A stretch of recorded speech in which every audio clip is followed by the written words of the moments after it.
রাজামশাই, এই নিন, এই নিন আপনার কন্যা।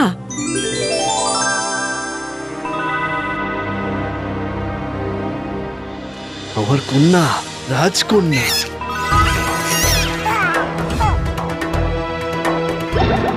এটা কি হলো? ও মা গো, কি কাণ্ড! এ মেয়ে যে হাসলে মুক্ত ঝরে, আশ্চর্য কাণ্ড!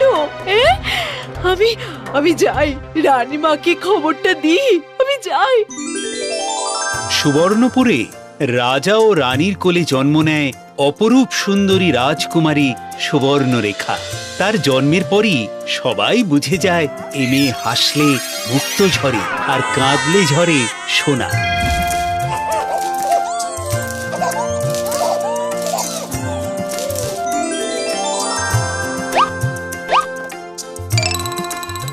যা, তোরা ওই মুক্তো দিয়ে নিজেদের অলংকার তৈরি করে নি।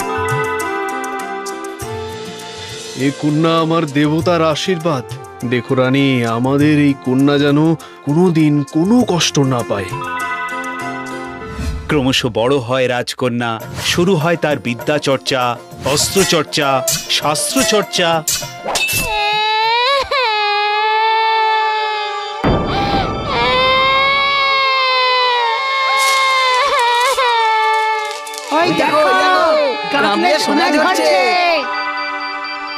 আহা, কি হলো মা? দেখি দেখি। বৈদ্য, বৈদ্য! কই কই, দেখি দেখি দেখি দেখি।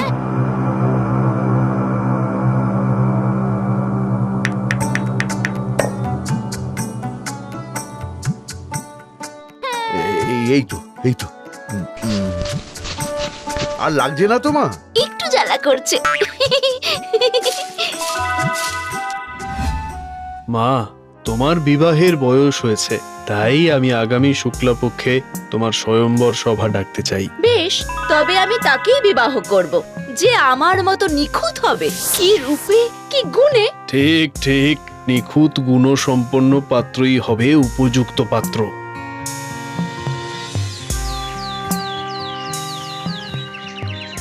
যথারীতি নানা দেশে রাজকুমারী স্বয়ম্বর সভার খবর ছড়িয়ে পড়ে এবং দেশ বিদেশ থেকে নানা গুণসম্পন্ন রাজা বিবাহ করতে এসে উপস্থিত হন। ইনি রাজরাজেশ্বর অনর্ঘ্য বর্মন, অসামান্য ধনুর্বিদ। ইনি রাজকুমার চিন্তক, রূপে দেবতা, গুণে ইনি অমলতাসপুরের রাজকুমার অমলাক্ষ। শুধু রূপে নয়, যে কোনো অস্ত্র চালনায় পারদর্শী। তাছাড়া রাজকুমারের উদার প্রজাদরদি মনের জন্য রাজ্যের প্রজারা পরম সুখে শান্তিতে আছে। উদার মন, সেটা কোন কাজে আসবে? এভাবেই একে একে রাজকুমারী সবাইকে অযোগ্য মনে করে। তার মতে, না পিতা, এরা কেউ আমার উপযুক্ত নয়। কেউ লম্বা, কেউ শ্যামলা, কেউ অত্যন্ত গৌর বর্ণ, কেউ বিদ্যায় খাটো, কেউ বা শুধুই ভালো ধনুর্বিদ। বেশ বেশ, আমি তোমার জন্য নিখুঁত আর তোমার পছন্দ মতোই পাত্র খুঁজে আনবো। সারা রাজ্যে আবার ঢেড়া পড়ে। শুনুন শুনুন শুনুন, আমাদের রাজকুমারীর জন্য আবার স্বয়ম্বর সভার আয়োজন করা হয়েছে। যিনি উপযুক্ত হবে তার সঙ্গেই রাজকুমারীর বিবাহ হবে, সঙ্গে রাজত্ব। শুনুন শুনুন শুনুন। সত্যি আমাদের রাজকন্যার যেমন রূপ তেমন গুণ। শুধু তাই, রাজকুমারী হাসলে মুক্ত আর কাঁদলে সোনা ঝরে। হ্যাঁ, এমন নিখুঁত রাজকুমারীকে বিয়ে করতে পারে এমন পাত্র পাওয়া মুশকিল।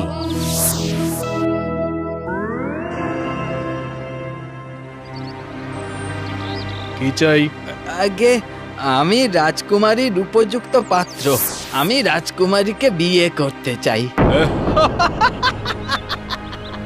কি বলে? এ হবে রাজকুমারীর বর? এ নাকি রাজকুমারীর উপযুক্ত পাত্র? তুমি কি নিজেকে নিখুঁত মনে করছো? না মহারাজ, আমি শুধু বলেছি আমি রাজকুমারীর উপযুক্ত পাত্র। আরে আরে, তুমি তো রাজকন্যার দাস হওয়ার উপযুক্ত নও। আমার কন্যা রূপে গুণে নিখুঁত, বুঝলে?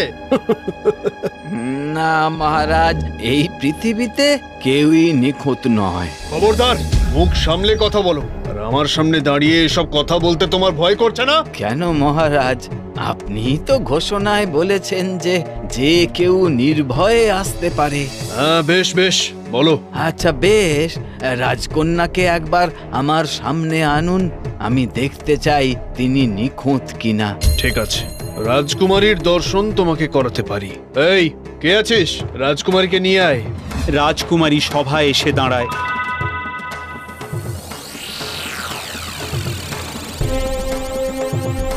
তাকে দেখেই ভিখারি বলে ওঠে, আমি জানতাম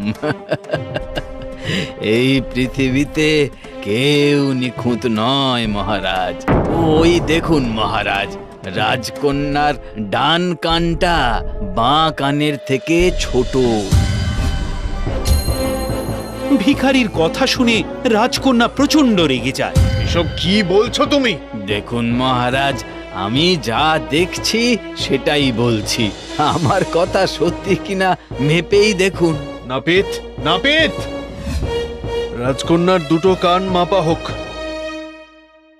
নাপিত ফিতে দিয়ে রাজকন্যার কান মেপে দেখে ও দেখে সত্যি রাজকন্যার ডান কানটা বাঁ কানের থেকে ছোট। এটা শোনার পরই রাজকন্যা প্রচন্ড রেগে যায়, আর রেগে যেতেই রাজকন্যার গা থেকে আগুন বেরোতে শুরু করে।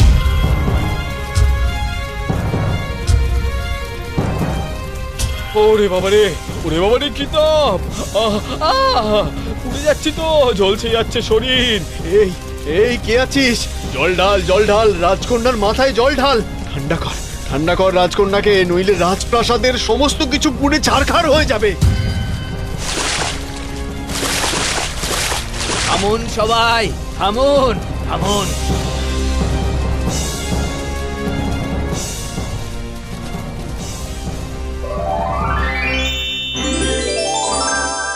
কি সর্বনাশ! রাজকন্যার এমন রূপ তো কখনো দেখিনি।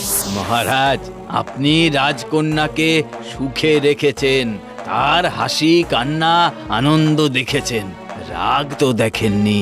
তাহলে দেখলেন তো খুঁত কোথায়? তা হোক, কিন্তু তোমার তো একটি পা নষ্ট, চোখে ভালো দেখতে পাও না। না মহারাজ, আপনি আমার বাহ্যিক রূপ দেখেছেন। মহারাজ, আমাকে বিবাহ করতে চেয়েছিল এক অপরূপ সুন্দরী নারী, কিন্তু আমি রাজকন্যাকে বিবাহ করতে এসেছি দয়া করে। কে সে?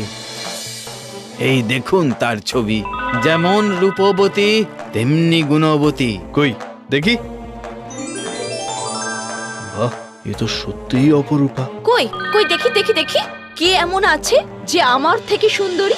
ছবি দেখার সাথে সাথে হিংসায় রাজকন্যার সারা শরীর থেকে কালো ধোঁয়া বেরোতে থাকে, মুখ বিকট হয়ে যায় যেন এক কুৎসিত ডাইনি।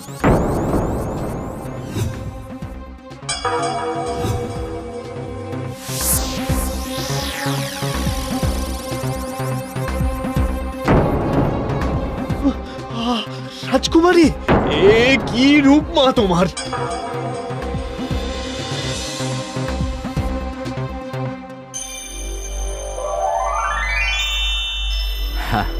আসলে রাজামশাই, আপনি হিংসার রূপ আগে কখনো দেখেননি।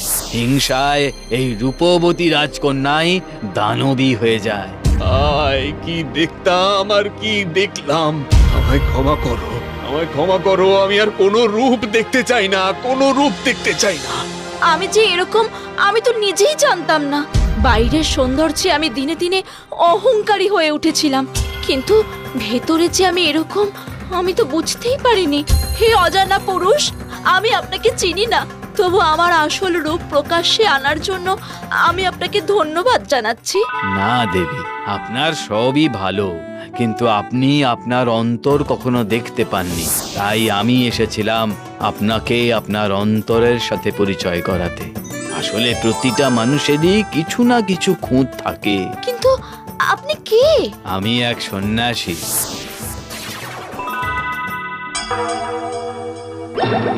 আমি এসেছিলাম রাজকন্যার অহংকার ভাঙাতে। মনের দিক থেকেও সুন্দর হও, এই আশীর্বাদ করি। প্রণাম সাধু বাবা, আমার কন্যার উপযুক্ত পাত্রের সন্ধান দিন বাবা। অমলতাসপুরের রাজকুমার অমলাক্ষর সঙ্গে রাজকুমারীর বিবাহ দিন মহারাজ। সেখানে রাজকুমারী সারা জীবন সুখেই থাকবেন। তাই হবে বাবা, আমি আজই অমলতাসপুরের রাজকুমার অমলাক্ষকে সব জানিয়ে দূত পাঠাবো।